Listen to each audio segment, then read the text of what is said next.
forget, you can continue to order a free at-home test through our Say Yes to COVID test portal. And I know that information is up. I want to make sure everybody is doing everything they can to have a set of tests available in case they have symptoms or they've been exposed to somebody with COVID-19. Well, that's our State Secretary of Health, Umair Shah, talking about the need for COVID testing and how to get it in our state. So why are free COVID tests from the federal government going away? And what's the story with getting a booster shot this fall? Plus, what are we learning about Seattle's quest for a new police chief? And what local measure is coming back from the dead to make its way to your ballot in just a few months? We have these stories and so much more this week on Seattle News, Views, and Brews, your coffee break political podcast. I'm Brian Callanan. I'm a host on Seattle Channel. The views expressed here are my own. And I'm joined by David Croman from the Seattle Times.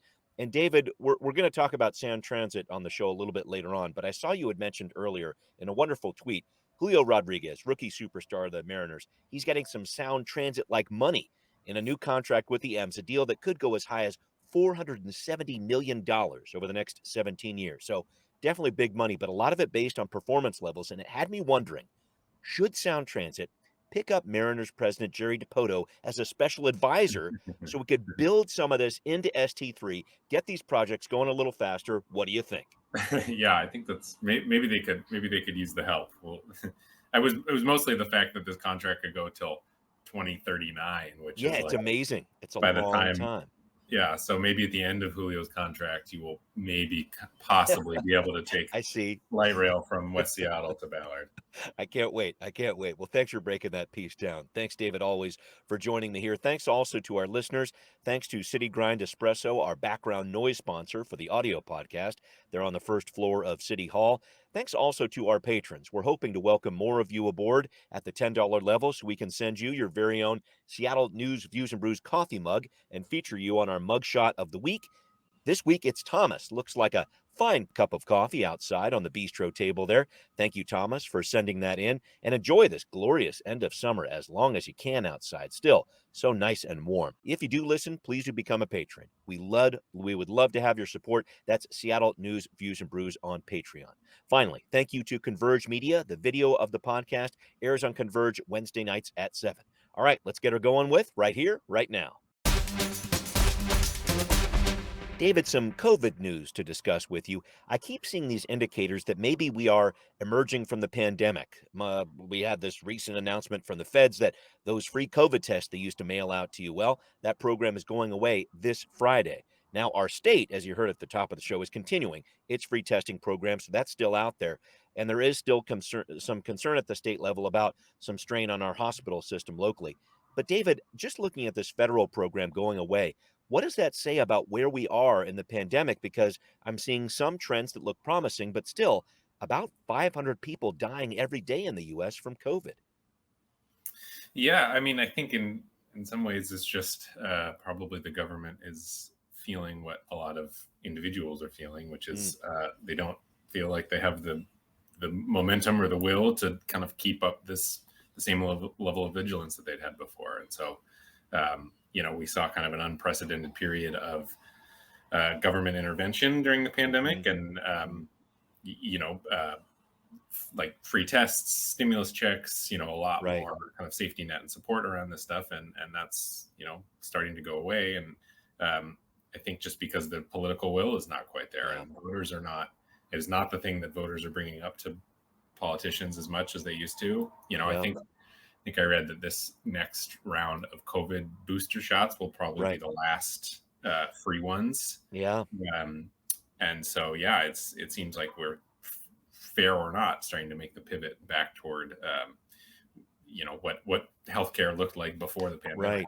Yeah. It's this very fine line between public opinion and public health and where those two intersect and sometimes don't intersect. There's definitely some issues there, but I wanted to point out about that booster shot. So we're in a state where roughly 70% of us have received at least one vaccination shot. And now we're hearing this news that we will see this Omicron booster shots. I'm interested in this, David, because we had the spike in cases in 2020 and 2021 towards the end of the year, getting closer to the holidays.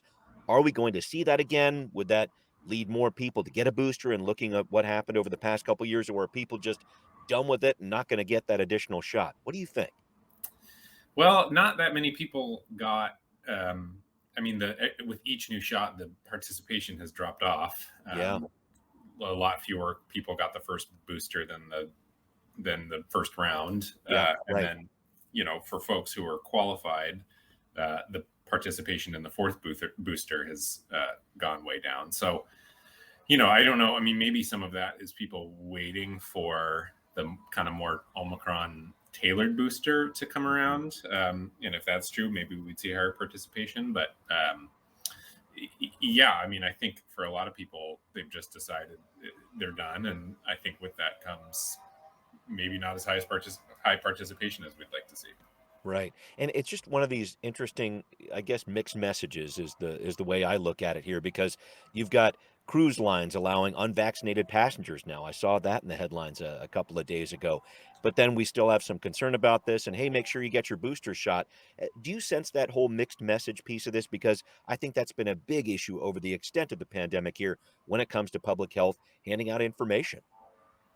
Yeah, absolutely. I think that is exactly where we're at right now, which is the message we're getting from most. I mean, but for all intents and purposes, there are very few restrictions anymore on anything that people do. Right. There's some exceptions maybe in government, but there's no one's checking vaccination cards, and there's even in Seattle, you go to the grocery store and there's not very much mask usage. So. Again, there is a disconnect between kind of the statistics that we see, which is, still a significant number of people dying from this every year, and what's actually being conveyed. Yeah. I think it's just somewhere along the line, people in both the public and private sector decided that there was no kind of going back to having these requirements in place. And, here we are. Yeah, what happens when we get another surge this fall and winter? I'm very interested to see that. All right, I'm going to move on to another topic here. And the Seattle City Council, of course, everybody is still on its 2-week summer break, back in session after Labor Day. And a big topic they're going to be wrestling with when they do come back, selecting a new police chief. So the city recently released some information about this process. The mayor's office has held 7 community conversations, as they're being called, to get feedback, including a survey from more than 1,300 people. And I thought this was interesting, David. The top issue identified in that survey, it's actually probably no surprise here, responding to crime and decreasing 911 response times. A distant fourth on this list, developing a third public safety department. And I bring this up, David, because I think it's going to be this very interesting budget disagreement between the council and the mayor, the council pushing for alternatives to policing this third department, and the mayor possibly referring to the survey and saying, well, that's not a top priority. What do you make of these survey results as I talk about them with you and this public process the mayor's office is going through to get a new police chief? Yeah, the public process is not, police chiefs, and I think this is written into the charter actually, tend to be a lot more open than searches for other department heads. Right. You find out who the finalists are kind of earlier. They have to be disclosed, I'm pretty sure. Yeah, more public facing for sure on this. And, I think most people would agree that when it comes to government services, they're more likely to interact with a police officer than they are, say, a utility worker. And so therefore whoever the head is of the department is more important, at least from a public facing perspective. So, yeah. As far as priorities, no, I mean, I don't think that's surprising that people would say that. And I think we kind of knew that based on the fact that Bruce Harrell ran on that and won pretty comfortably. So, I also think, to a certain extent, this notion of creating a new department and, there are enough sort of, that's complicated enough that's not like something that people would maybe immediately go to when asked what their priority is. I think that members of the council would probably say, well, in some ways, those two things are related, which is if you want to free up more officers to do more things that people see as traditionally policing, then you could come up with alternatives for lower level stuff or mental health crises or things like that. So I don't know that those two things are necessarily have to be in conflict with each other. Right. But, right. it's not surprising to me that the number one priority is, crime. I mean, this is a countrywide thing that crime rates have gone up, and police recruitment is struggling, and the department is losing officers still. So, no, I think it's a significant issue, and I would be surprised if it was anything else than the top priority. Right. Yeah. And I can hear the phrase now, it's a both and conversation in the council budget deliberation soon. It was interesting. The lowest priority on this list was the SPD being responsible with SPD resources, which I know is a priority, but when you put it forth on the list, it certainly puts things in perspective here. But I wanted to talk about next steps here, David, because the mayor will receive a list of 3 candidates on September 8th. So that's next week. And then on the evening of September 15th, I'll actually be talking with those 3 candidates on the Seattle channel in the evening. They'll answer questions sent in by the public. Mayor's office taking in these questions right now and generating a list of topics. You can actually check out the mayor's website, folks. Submit a question if you'd like. Look under the mayor's blog for a news release on this story, and the link is there. But David, I thought I'd just open it up here. If you had a question, or maybe even a couple for these candidates, what would you want to ask the next person who wants to be the next Seattle police chief? Nah, you put me on the spot here. I don't. Absolutely. Let's do it, man. Come on. If I had a question for them, I mean, I would ask, I think for me, the question around policing has always been one of priorities, which is police, the statistics, and anecdotally, we know that police are responding to a lot of calls that involve people in mental health crisis, people experiencing homelessness, people with substance use, mental illness, a lot of issues that when you lay them out, I don't know that anyone, including police officers, necessarily see those as things that traditionally police sign up to do. And so, my question for them is what do you do about that? I mean, are those are officers properly responding to what they should be responding to now? And if not, how do you change that? Yeah, that's a huge question here. I wonder, I think there's going to be a lot of questions around that, David. I think a lot of questions around changing the culture of the police department, questions that have been around for decades here, but certainly that mental health piece of it is a huge part of what it means to be a police officer now in our modern world. So a lot happening there. Again, get those questions into the mayor's office. If you'd like to do that, you can check it out on his webpage, go to his blog, and you'll see that news release, and the link will be right there. All right, so coming up, just when you thought it was safe to say, we're not going to vote on a social housing measure here in Seattle, guess what? It's back. We got the details coming up on Now Hear This. Okay, so remember back a few months ago when a group called House Our Neighbors was talking about a new social housing measure to increase the amount of affordable housing in our region.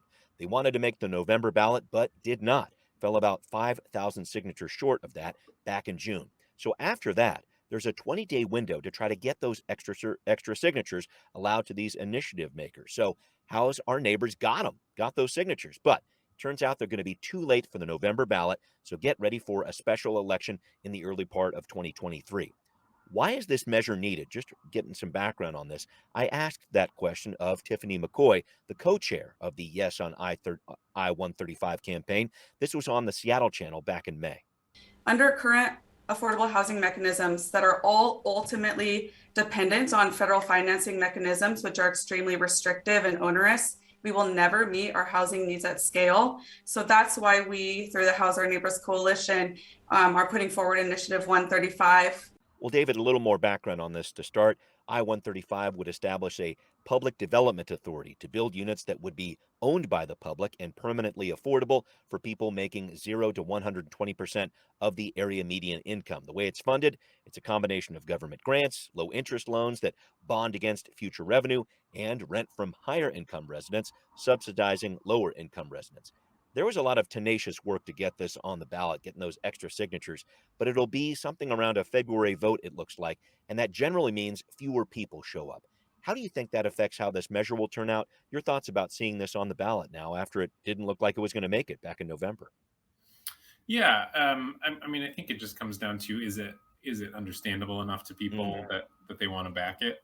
You want, initiatives like this tend to do better when they're simple and clear. And I'm not saying it's not, but there's a lot of detail to this one for sure. Yeah. Right. And I think people will have questions. I mean, myself included, is how exactly does this look different than, say, the Seattle Housing Authority? What distinguishes this? I think. I mean, I haven't been covering this very closely, so there's probably an answer, but I think that'll be something that they'll need to explain. And what how does this interact with other affordable housing initiatives? The city asks voters for money every roughly once a decade through the Seattle Housing Levy, and there's a lot of affordable housing developers and things like that. So how does this can this be done in a way that doesn't take away from some of the efforts that already exist? I guess it comes down to, at least sort of more holistically for me, is the question of whether or not whether or not affordable housing right now is sort of a zero-sum game. Like, if you introduce a new system, does it necessarily take away from other systems that exist already, or can you build enough momentum around this that you can, by doing this, actually bring more money into the system to develop housing? At the end of the day, it really comes down to money and absolutely. space. Yep. And the main difference I'm seeing here, David, in the work I've done on this, is where a lot of the other measures that are out there depend on federal dollars, and there are very strict requirements for what they can do with those federal dollars, as in make sure you're helping the people from 0 to 30% of the area median income. This is a measure that's trying to help people up to 120% of area median income. So it has some different logistics there, some different parameters involved here. But I think you bring up a really good point, because there will be a political battle over this. The housing levy, that's on the ballot next year. And then when you think about what's happening with this group here, House Our Neighbors, this was the group that successfully blocked the Compassion Seattle City Charter Amendment from making the ballot on November of last year. And that was the amendment, if you remember, from Compassion Seattle, would have set aside specific amounts to invest in homelessness. Critics said it would have basically legitimized any and all sweeps of homeless people. Mayor Harrell was actually speaking in favor of it on the campaign trail. So I see a couple of fights here, David, one between the progressive and perhaps more moderate factions within the different political movers and shakers of Seattle. But then also, as you bring up, on the progressive side too, you've got some groups like the Housing Development Consortium of King County saying, wait a minute, you're bringing in some extra competition here. We're looking for those grant dollars too when it comes to developing housing. So I think there's a lot of battles that this measure is going to have to face. Yeah, absolutely. And like I was sort of saying before, I think it all comes down to money and space. And I think the success of this is contingent on it leading to more money and more space for more housing. And from my sense is, I think there are a lot of people in the housing world who are kind of in some ways not taking, I've talked to a couple of people who are not taking a stance on this because of that question. They say, well, yes, we support this in principle, seems fine, but where's the money coming from? How is this funded? And I think again, that's just what it all comes down to is housing is expensive, and there's and competitive, and can you get enough money to subsidize housing for people? If the answer to that is yes, then, and they can show that it's going to be yes, then I think it could win support. Yeah. Interesting to see how this is going to play out over the next couple months and the start of next year too. So something we're going to be looking at. I know with November, we've got a whole bunch of things on the ballot this year, which is right around the corner, but then really do need to keep an eye on that next year, because the Seattle housing levy is up for renewal next year too. So it'll be very interesting to see where different city leaders fall around that one. All right, I wanted to move on to another issue here, and I talked about this ever so briefly at the top of the show, David, and I know it's a story you're tracking in the transportation world, and it really does affect everybody out there, especially if you pay taxes. This affects you. Sound Transit now revealing more delays in a recent report. We're talking about a holdup of at least a year for the expansion of our light rail system, after inspectors found that the concrete plinths, or the supports for the track across Lake Washington, were not doing the job. Some shoddy workmanship there from what I have seen in the reports. In other areas, some unstable soil between Kent and Federal Way, not really helping either. David, your reactions to this, what does it mean for rising costs? It's just some really difficult news for an agency in the midst of a leadership change. Yeah, I mean, Sound Transit is probably among the most kind of there's very few agencies in the state that are under more of a microscope from Yeah. people, because they have a lot of power and they have a lot of money, and Yeah. that I think attracts a lot of attention, especially from people who are skeptical of building out a massive light rail system right now. And so, what this does, I think it certainly doesn't help their case, Yeah. especially because, obviously there are, I mean, this is a massive, this is the biggest project in Seattle and Washington state history, really, Right. the size of this. And so you would expect, yes, of course, there are going to be delays and probably cost increases. I mean, every construction project is dealing with cost increases. But in this case, as you alluded to, there also seems to be something about have gone wrong with some contractor oversight, and that then therefore has smacks of, do they have their eye on the ball as much as they should? Are they watching? Why are there issues here with these concrete plinths? Interestingly, Claudia Balducci, King County Councilmember Claudia Balducci, came out with an op-ed actually in my paper, I think it was over the weekend, basically advocating for getting the East Side Rail up and running. I was going to bring this up. What do you think about that idea? Kind of an East Side only, like Redmond, Bellevue, maybe even Mercer Island thing. What do you think about that? Yeah, it's interesting. I mean, the crossing Lake Washington was always going to be the most complicated part of this project. And, I think Sound Transit likes, likes the vision of sort of expanding the system and, having these big kind of reveals where suddenly you've got this whole new arm of a system. This would deprive them of that if they opened up East Side. They've got a disparate system, but it would also potentially get service up and running quicker. So, I think, as my colleague Mike pointed out, it's rare that that we see a little news made in the op-ed section of our own paper. But I think this is a novel idea that I had not heard about before reading her op-ed, and that'll be interesting to see if, as a sort of gesture of creativity and go-get-emness, Sound Transit decides that they're going to rejigger things and try and open up the East Side line more quickly. And if there's ever a time to do it, in some ways now is that, because of course commuting is still down, and that crossing of Lake Washington was really to help commuters get from the East Side into downtown Seattle. And so maybe there's a decent argument to be made for treating this line, at least to start, more as a kind of more standard urban transit line, which is people can use it to get around on the East Side, even if they can't use it yet to commute into downtown Seattle. Right. And maybe it's the way that Sound Transit could get at least a little bit of a win and show some use of the dollars that's actually creating something, because I got to say, this Lake Washington thing looks like it could turn into a bit of a mess. I think they're looking for some positive news, and maybe the East Side, if they decided to go that route, could provide that. Yeah, possibly. And also, I mean, it's just, crossing a lake is more complicated than building it on land. And so, if it's just going to be this one crossing that delays the opening of that whole section for a long time, maybe they can, might as well put some of that infrastructure that they've built out there already to use. Right. So, I don't know. It's it's an interesting thought. We'll see. Just last thought on this.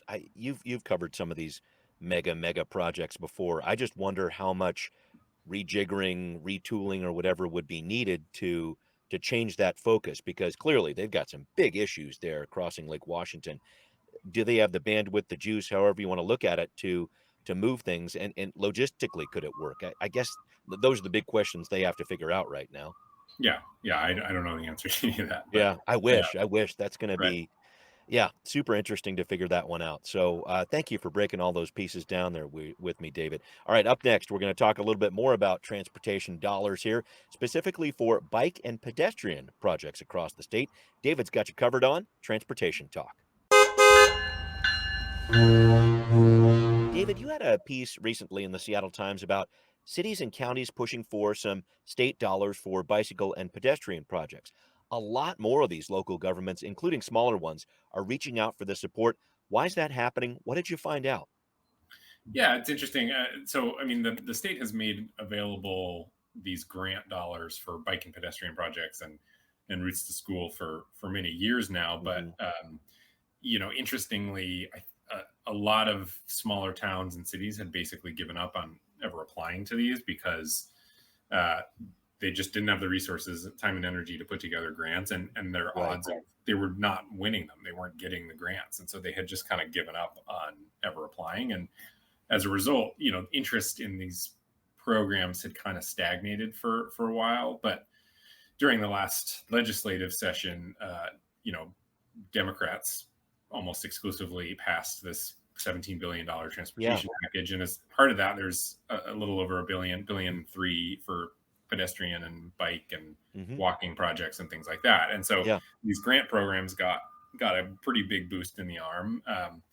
But almost more than that, I think that spurred the state to be more proactive about reaching out to these small towns and cities and encouraging them to apply again. And it seems to have succeeded Yeah. because they got about 2.5 times the amount of interest and ask for money than they've gotten in the past. Right. Which is then the irony there is That's the good news, right? Yeah. yeah, the interest in the program is so high that it appears that it's still going to then therefore be very competitive to actually get any of this money because there's Right. more interest than there is additional dollars. But it does show that I think it does kind of prove in some ways the case that some Democratic lawmakers were making, which is the need and the desire is out there for this funding. And basically, as much money as we put into this, it will be put to use. And I think that kind of proves out that case to a certain extent.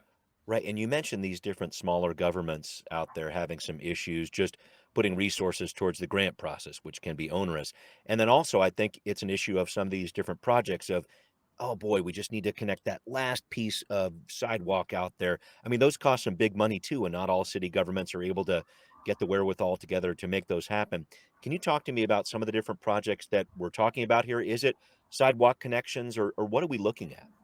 Yeah, a lot of it is sidewalk connections. I mean, Yeah. the sidewalks. That's in Seattle too. Like, That's a huge issue, right? right, exactly. And what we see in North Seattle is true, I think, in a lot of locations. And for some cities, I talked about Winthrop in the piece, and Yeah.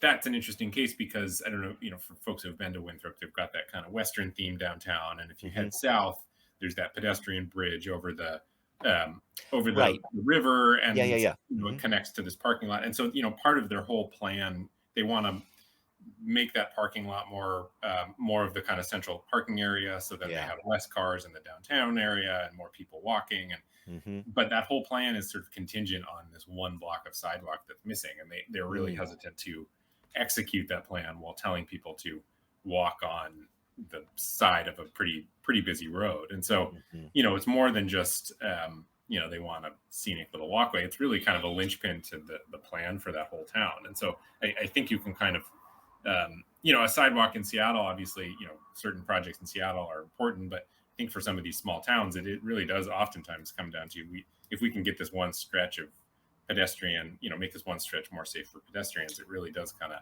help support the whole town.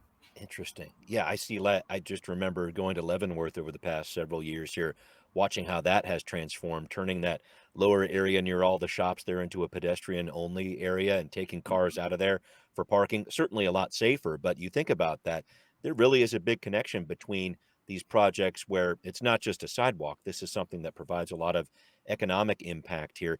And then I guess these dollars are going to start going out over the next couple months. We're going to see these projects come online pretty soon. Yeah, and interestingly, one other, so it's a 2-year funding cycle. So Oh, I see. Okay. But then interestingly, I think another barrier was that the state wanted kind of shovel-ready projects, but getting to shovel-ready is an expensive process in and of itself. True. So these dollars will actually go toward just designing projects. So you might not actually see them built out, but I think that's a big change for a lot of small cities to actually be able to get money to just plan and design these projects, which is a big change. An important part of this too. Thank you for breaking that down, David. Really interesting story there in the Seattle Times. All right, we got to finish up here. We were joking last week about the upward trend of Google searches for zucchini this time of year. You tweeted about this, even put the graph on there with your tweet, which is brilliant. And then this actually turned into a news story in Spokane. What happened here? Did you get credit for this? What's going on, man? Well, I didn't demand credit for it. Yeah, I saw some news outlet used the graph as an excuse to put out some zucchini bread recipes and things like that. Which, if I can help people use up their zucchini, then I'm happy to be of service. Very well, very well. KXOY, David Croman deserves a little extra credit on that one, but that was great stuff. All the zucchini news you need and more. David, thank you as always for joining me, my friend. Thanks to everybody listening. It's Seattle News, Views, and Brews, where you can always find out what's brewing in local politics. This podcast is available on all the major platforms. And once again, if you are a listener, please do support the show on Patreon. We couldn't do it without you. Thanks also for watching on Converge Media, too. We'll see you next time. Seattle News, Views, and Brews is an independent production of Callanan Media Services. Copyright 2022.